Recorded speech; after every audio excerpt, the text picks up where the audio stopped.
to be really concerned about my paint wastage. So, because this is wax-proof paper, all you do is, and as I've shown as well on videos, you can scrape it like this, and you can add some colour to it and do a dip straight on top of it if you so wish. So let's just show you how to do that for those that are concerned about my paint wastage. So there you go, it's gone into a nice grey colour. That probably could spread out much further than that to make it go a bigger piece on there. So you could dip gift cards in that, I guess, or whatever. Well, I definitely add some other colour to it. I've got a canvas handy. So okay, we've got that. So I think would go nice with that nice grey is my lovely purple. This is a Montmartre purple, and I just find it's one of the nicest, and I can change this up or down, this colour, as I wish by adding either silver, white, whatever. This is Viridian Green. Ooh. So the end is a little bit gunky, so I'm going to, where's my little skewery thing? Oh geez, never can find something. I need a skewer for the end and I cannot find one. Oh, there you go. So I do find like doing the V's, the chevrons, seems to give a really nice pattern at the end. And why not add some champagne gold in there? Why not? Oh yes. So that's like, really is freestyle. Go crazy with it if you so wish. Add some white. No paint wasted here. So gonna add this is a recycled oval canvas which I scraped. I just didn't like what I did on it. So I don't suffer it, I scrape it. So you could probably do probably 3 or 4 dips in that leftover paint, no worries. That was probably too much paint for this, but I can use another canvas. Move my piece out of the way, ready for that to go on I use these cake cooling trays, as you see, they're well used, so well worth every penny you spend on them. This will be interesting, won't it, what I get out of this? So give it a swirl, so it's a dip and swirl. Ooh, yes, oh, look at that. That is beautiful. Now, oh, let me bring that over here. I could certainly do several more dips in that, and I probably will, or I maybe just scrape it up.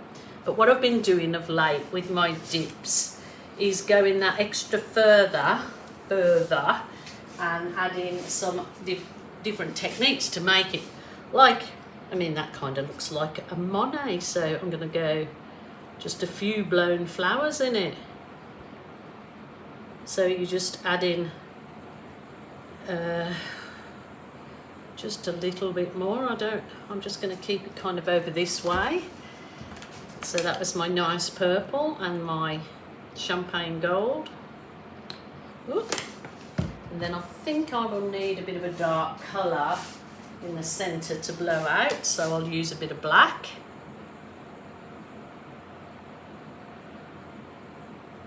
Bear with me. That is gorgeous actually, that's really lovely. So, just my bendy end straw.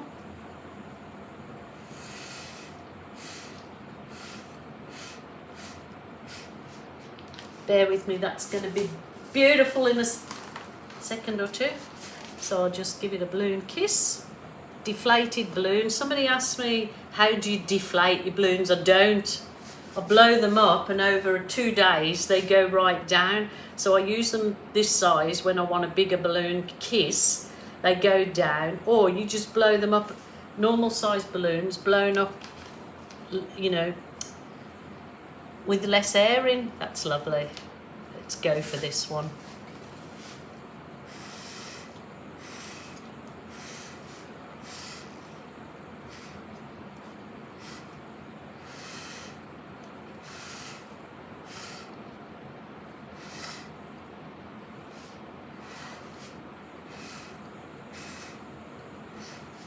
It's a bit of a mungled, jungled mess, but I don't want to use the big balloon, but just have a little selection of deflated balloons. Just try that one. That's got a crunchy middle. Don't like it. But how you can then change that dip up to look something other than just a dip. I know people say just a dip. It's lovely as it is.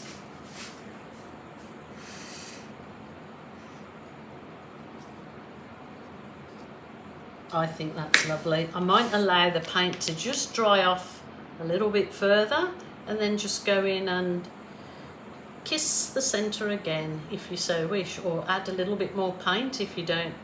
I'm just picking up a bit of paint that's already on the wax paper. So that's how you use your runoff paint. You just scrape it back up, use it for dips. You can gift those, they're lovely to gift. Anybody in your family usually will love if you gift them something that's homemade, I find. But, oh, here we go, I've just found this skewery thing that I was after for that. So you can just add a bit of detail in here. Even when it's finished, you can go in with a Posca pen and do a bit of embellishing in areas, or you can put little stems in your flowers. You can do a bit of, the world is your oyster, your art, your rules. I've also got told off this week for using my, as they said, your cheesy sayings. It's your art, your rules, your way. It's too cheesy, I'm not supposed to use it. So the lady told me she loves my art, but she doesn't love my cheesy sayings. Well, as I said, it's my channel. Oh my goodness, you know what? I just can't win these days, but I understand there's such a lot going on in the world that makes people angry and upset. So, as my husband said, you're an easy target. They can just, behind a keyboard, you don't see their face and what they're hurt or upset about. So, I just have to move on. Forgive. There you go. So, that's lovely. I will bring you down, have a little look-see. So here you are. The colours are lovely and it looks like a flower garden. You could put stems on them easy enough when it's dry, I guess, and make it look like a posy of flowers. I've got some reflection back, but look at the colours. And I've still got that paint where I just scraped up to use on and next one, or whenever I can just put one of my covers over the paint and it'll keep good for several days, if not weeks. So there you go, that's that one. Yes, just a little demo showing you that I don't waste hardly any paint at any time, that it can just get scraped up like I've shown you and reused into really beautiful pieces of art. So yeah, you don't need to throw away any of your runoff paint. You just do that I just showed you, and look at that. I'm particularly loving doing the mixed techniques with the dip and adding the blown flowers. They just really work well together. So mixing techniques is a really fun idea, and it really gets your creative juices going because the opportunities are endless. Bye for now.